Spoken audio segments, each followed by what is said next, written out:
जय हिंद बच्चों। अगर बच्चों आप लोग क्लास 9th के स्टूडेंट हैं और अर्धवार्षिक परीक्षा 2025 और 26 विषय इंग्लिश की तैयारी कर रहे हैं तो ये वीडियो आपके लिए काफ़ी ज़्यादा इम्पोर्टेंट होने वाला है।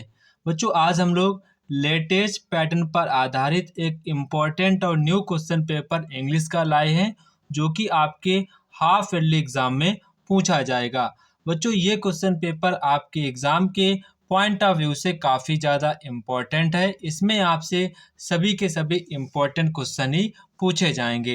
बच्चों ये क्वेश्चन पेपर आपका एनसीईआरटी पैटर्न पर आधारित है जो कि आपके एग्ज़ाम के लिए काफ़ी ज़्यादा इम्पोर्टेंट है। बच्चों आप सभी लोगों को एनसीईआरटी पैटर्न पर आधारित ये क्वेश्चन पेपर 100% देखना चाहिए क्योंकि आपको ये पता चल सके कि हमारे एनसीईआरटी पैटर्न के अकॉर्डिंग किस किस टाइप के क्वेश्चन बन सकते हैं और वो हमारे एग्जाम में कैसे क्वेश्चन आ सकते हैं। तो बच्चों आप सभी लोग इस क्वेश्चन पेपर को 100% देखिएगा। अगर बच्चों आप लोगों ने इस क्वेश्चन पेपर की अच्छे प्रकार से प्रैक्टिस कर ली तो बच्चों मैं दावे के साथ कह सकता हूँ कि आप सभी लोगों के एग्जाम में 60+ मार्क्स 100% आएंगे क्योंकि ये क्वेश्चन पेपर आपका प्योर एनसीईआरटी पैटर्न पर आधारित है। आप सभी लोग इस क्वेश्चन पेपर की प्रैक्टिस हमारे साथ करेंगे। तो बच्चों यहाँ पर आपका जो पहला सेक्शन ए है जहाँ पर आप लोगों से सेक्शन ए में मल्टीपल चॉइस क्वेश्चन पूछे जाएंगे। सबसे पहले यहाँ पर आपको एक दिया जाएगा पैसेज, उसी पैसेज के बेस पर आप लोगों से क्वेश्चन पूछे जाएंगे। सबसे पहले बच्चों आप लोग ईमानदारी के साथ एक बार वीडियो को पॉज करेंगे और पैसेज को ईमानदारी से पढ़ेंगे। अगर आपने अभी से ये आदत बना ली तो यही आदत आपको जब आप हाई स्कूल में जाएंगे तो वहाँ पर आपको काफ़ी ज़्यादा ये हेल्पफुल करेगी। तो आप सभी लोग वीडियो को पॉज करेंगे और इस पैराग्राफ को जरूर पढ़ेंगे, ठीक है। तो बच्चों यहाँ पर आपका जो पहला क्वेश्चन है, what were the people watching, लोग क्या देख रहे थे। वहां पर जो लोग थे वो क्या देख रहे थे, वो देख रहे थे अ कैप्कर्ड शार्क इन द एक्वेरियम। तो यहाँ पर आपका ऑप्शन नंबर डी वाला करेक्ट आंसर हो जाएगा। इसके बाद आपका क्वेश्चन नंबर 2 है, how long had James Smith when missing.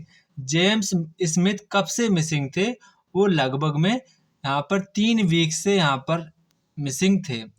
What did they suddenly see in the aquarium? Aquarium में सडनली अचानक क्या देखा गया, तो क्या देखा गया, वाटर लैश टू फॉर्म। तो यहाँ पर आपका ऑप्शन नंबर ए वाला करेक्ट आंसर हो जाएगा। तो बच्चों ये थे 3 हमारे क्वेश्चन जो कि आप लोगों से पैराग्राफ से पूछे गए, जो कितने आसान थे। अगर आप ईमानदारी से पढ़े होंगे तो 100% आपके तीनों ये क्वेश्चन सही गए होंगे।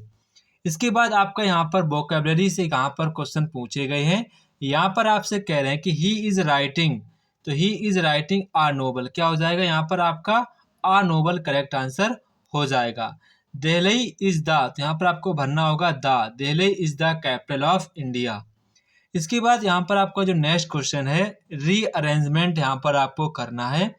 सबसे पहले आप ही लिखेंगे, फिर आप इज लिखेंगे, फिर आप यहाँ पर हेल्पिंग लिखेंगे, फिर आपको यहाँ पर हिज ब्रदर लिख देना, क्या लिख देना है, हिज ब्रदर लिख देना है। तो यहाँ पर आपका ऑप्शन नंबर ए वाला करेक्ट आंसर हो जाएगा। इसके बाद आपका क्वेश्चन नंबर यहाँ पर 7 है, what kind of noun is Agra. Agra किस टाइप का नाउन है वो यहाँ पर आपको बताना है। सभी को पता होगा जो आगरा है हमारा प्रॉपर नाउन है। कैसा नाउन है, प्रॉपर नाउन है। द फ्रॉग जम्प्ड इनटू, तो यहाँ पर आप क्या भरेंगे, जम्प्ड इनटू द वेल। यहाँ पर आपका ऑप्शन नंबर ए वाला करेक्ट आंसर हो जाएगा। इसके बाद यहाँ पर आप लोगों से literature and prose and poetry से क्वेश्चंस यहाँ पर आपसे पूछे जाएंगे। तो यहाँ पर आपसे कह रहे हैं कि what was Bholi's real name.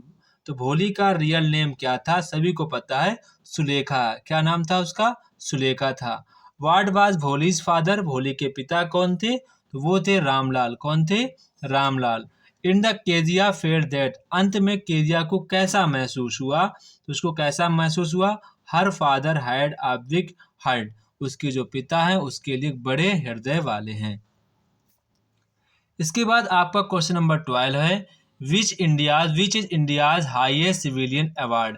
तो इंडिया का हाईएस्ट सिविलियन अवार्ड कौन सा है, सभी को पता है, भारत रत्न अवार्ड, ठीक है, Bharat Ratna award.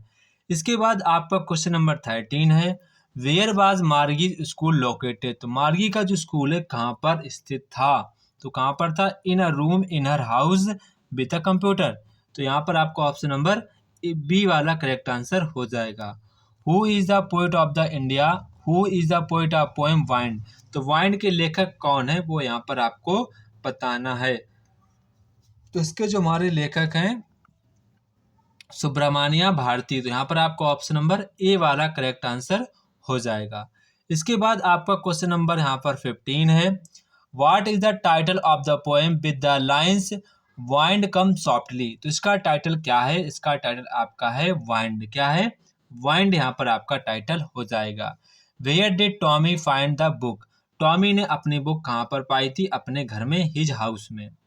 Einstein receive the Nobel prize in which subject, तो आइंस्टीन ने किस क्षेत्र में मतलब कि नोबेल प्राइज पाया था, सभी को पता है फिजिक्स के क्षेत्र में। On seeing the snake the doctor turn into, सांप को देखते ही डॉक्टर कैसे मुड़ गए, सभी को पता है डॉक्टर एक पत्थर की ओर चले गए, तो यहाँ पर स्टोन। इसके बाद आपका क्वेश्चन नंबर नेक्स्ट है। What did the child want to eat the fair, जो लड़का था मेले में क्या चीज को खाना चाहता था, तो खाना चाहता था वो बर्फी को खाना चाहता था। व्हाट वाज टैटू, टैटू था, टैटू क्या था, टैटू एक मंकी था, क्या था, मंकी। तो यहाँ पर आपका ऑप्शन नंबर बी वाला करेक्ट आंसर हो जाएगा। तो ये थे बच्चों हमारे 20 एमसीक्यू जो कि आपके एग्जाम के लिए काफ़ी ज़्यादा इम्पोर्टेंट है। इसके बाद बच्चों यहाँ पर आपका सेक्शन बी आता है जहाँ पर आप लोगों से डिस्क्रिप्टिव टाइप्स क्वेश्चंस पूछे जाते हैं। आपको सभी को पता है यहाँ पर आप लोगों से डिस्क्रिप्टिव टाइप्स क्वेश्चन पूछे जाते हैं। यहाँ पर आपसे कहने के read the passage answer the question, यहाँ पर आपको पैसेज को पढ़ना है, फिर यहाँ पर आपको क्वेश्चन के आंसर यहाँ पर देने हैं। तो यहाँ पर आपसे पहला क्वेश्चन कह रहे हैं कि the most important principle behind the laughter yoga is a theory that action creates emotion, many people wonder how a person can laugh when not in the mood, the answer is lies the strong connection between body and mind. तो यहाँ पर आपको एक छोटा सा, आपको पता है योगा पे आपको दिया गया कि आपका जो माइंड है कैसा रिलैक्स करता है, कब स्ट्रांग होता है, इन चीज़ों पे बात ही की गई है। तो यहाँ पर आपसे पहला क्वेश्चन पूछ रहे हैं सजेस्ट आ सुटेबल टाइटल, आपको एक सुटेबल टाइटल बताना है, तो इसका बन सकता है योगा, ठीक है। इसके बाद यहाँ पर आपसे कह रहे हैं what is the principle behind laughter yoga, तो यहाँ पर आपको लिखना होगा, यहाँ पर देखो लिखा भी है the most important principle behind laughter yoga is theory that action create emotion, तो ये आपका यहाँ तक आंसर हो जाएगा। इसके बाद यहाँ पर आपसे कह रहे हैं कि how how are the body and mind connected, तो जो आपकी बॉडी है वो माइंड है कैसे कनेक्ट होते हैं, वो यहाँ पर आपको देखो लास्ट में आपका यहाँ पर आंसर लिखा है the answer is lying strong connection between body and mind. इसके बाद यहाँ पर आपसे कह रहे हैं कि what is the aim of laughter yoga, तो यहाँ पर आपसे कहेंगे लॉटर योगा का क्या अहम है वो यहाँ पर आपको बताना है। तो इसके बाद आपसे नेक्स्ट क्वेश्चन यहाँ पर कह रहे हैं कि right any one of the following, आपको किसी एक पर ही आंसर यहाँ पर देना है। पहला यहाँ पर आपसे कह रहे हैं कि राइट एन एप्लीकेशन, आपको एप्लीकेशन लिखना है अपने प्रधानाचार्य जी को कि हमको भाई छुट्टी चाहिए, हम बीमार हैं, ठीक है। इसमें अथवा में यहाँ पर आपसे कह रहे हैं कि a letter to the post master, आपको पोस्ट मास्टर को लेटर लिखना है complaining about irregular delivery letters, आपको पोस्ट मास्टर को लेटर लिखना है कि भैया आपको यहाँ जो काम करते हैं डाकिया, वो मतलब कि अनियमित तरीके से लेटर्स की डिलीवरी करते हैं, मतलब कि वो सही तरीके से लेटर को टाइम पर नहीं पहुँचाते हैं, इस पर आपको उन पर शिकायत करनी है। इसके बाद यहाँ पर आपसे कह रहे हैं कि right any one of the following, आपको किसी एक पर यहाँ पर करना है। Paragraph on my village my town in about 60 to 80 words, मतलब कि यहाँ पर आपको छोटा सा ऐसे टाइप का लिखना होगा जहाँ पर आपको बच्चों हेडिंग बनाकर ही लिखना, अगर आप हेडिंग बनाकर लिखेंगे तो आपको एग्जाम में अधिक से अधिक मिलने के चांसेस रहते हैं, ठीक है। तो ये आप छोटी छोटी अगर बातें ध्यान रखते हैं तो आपको कहीं ना कहीं 100% बेनिफिट मिलेगा। अगर आप ये छोटी छोटी बातों को ध्यान रखते हैं तो आप 100% एग्जाम में अच्छे नंबर लाएंगे। इसके बाद आपका नेक्स्ट यहाँ पर कह रहे हैं कि we as a reporter of the Times of India write report and ancient market, ठीक है, आपको मतलब कि भारत की एंशियंट मार्केट पर आपको रिपोर्टिंग लिखनी है, आपको अखबार में पब्लिश कराना है। इसके बाद यहाँ पर आपसे कह रहे हैं कि कन्वर्ट इनटू इनडायरेक्ट स्पीच में आपको कन्वर्ट करना है, तो यहाँ पर आपसे कह रहे हैं कि राम विल से, ठीक है, Ram will say they are student. तो बच्चों यहाँ पर आपको पता है जब हमारी जो रिपोर्टिंग वर्ब होती है अगर प्रेजेंट या फ्यूचर की होती है तो आपका रिपोर्टेड स्पीच कन्वर्ट नहीं होता है। सेम आपका यहाँ पर वही रूल लगेगा। तो यहाँ पर आप लिखेंगे राम, फिर आपको लिखना होगा विल, फिर आपको लिखना होगा से, फिर आपको लिखना होगा दैट, फिर आपको लिखना होगा they are students, they are students. इसके बाद आपको यहाँ पर पैसिव वॉइस में कन्वर्ट करना है। सबसे पहले आप लिखेंगे मैंगो, क्या लिखेंगे, मैंगो लिखेंगे, फिर इज लिखेंगे, फिर नॉट ईटन बाय यू, ठीक है, ईटन बाय यू आपको लिखना होगा। इसके बाद यहाँ पर आप लोगों को पंचुएट करना है। तो पंचुएट काफ़ी आसान है। सबसे पहले आप रोहन लिखेंगे, रोहन सैड, ठीक है, रोहन सैड सीता, सीता का यस आपको बड़ा बनाना होगा।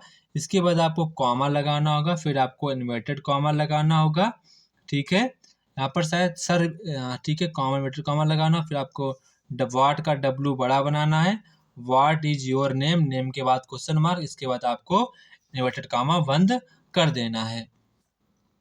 इसके बाद यहाँ पर आपको बच्चों इसको इंग्लिश में ट्रांसलेट करना है। कह रहा है कि सीता का अपहरण किया, तो इसकी अंग्रेजी क्या होगी, सीता, सीता वाज किडनैप्ड, ठीक है, सीता वाज किडनैप्ड, ठीक है, किडनैप्ड। इसके बाद राम ने रावण को मारा, तो राम, राम ने रावण को मारा, राम किल्ड रावणा, ठीक है। श्री राम अयोध्या के राजा थे, Shri Ram, Shri Ram was the king of Ayodhya, ये चार भाई थे, ये चार भाई थे। देयर वर 4 ब्रदर्स, उनकी पत्नी का नाम सीता था। His wives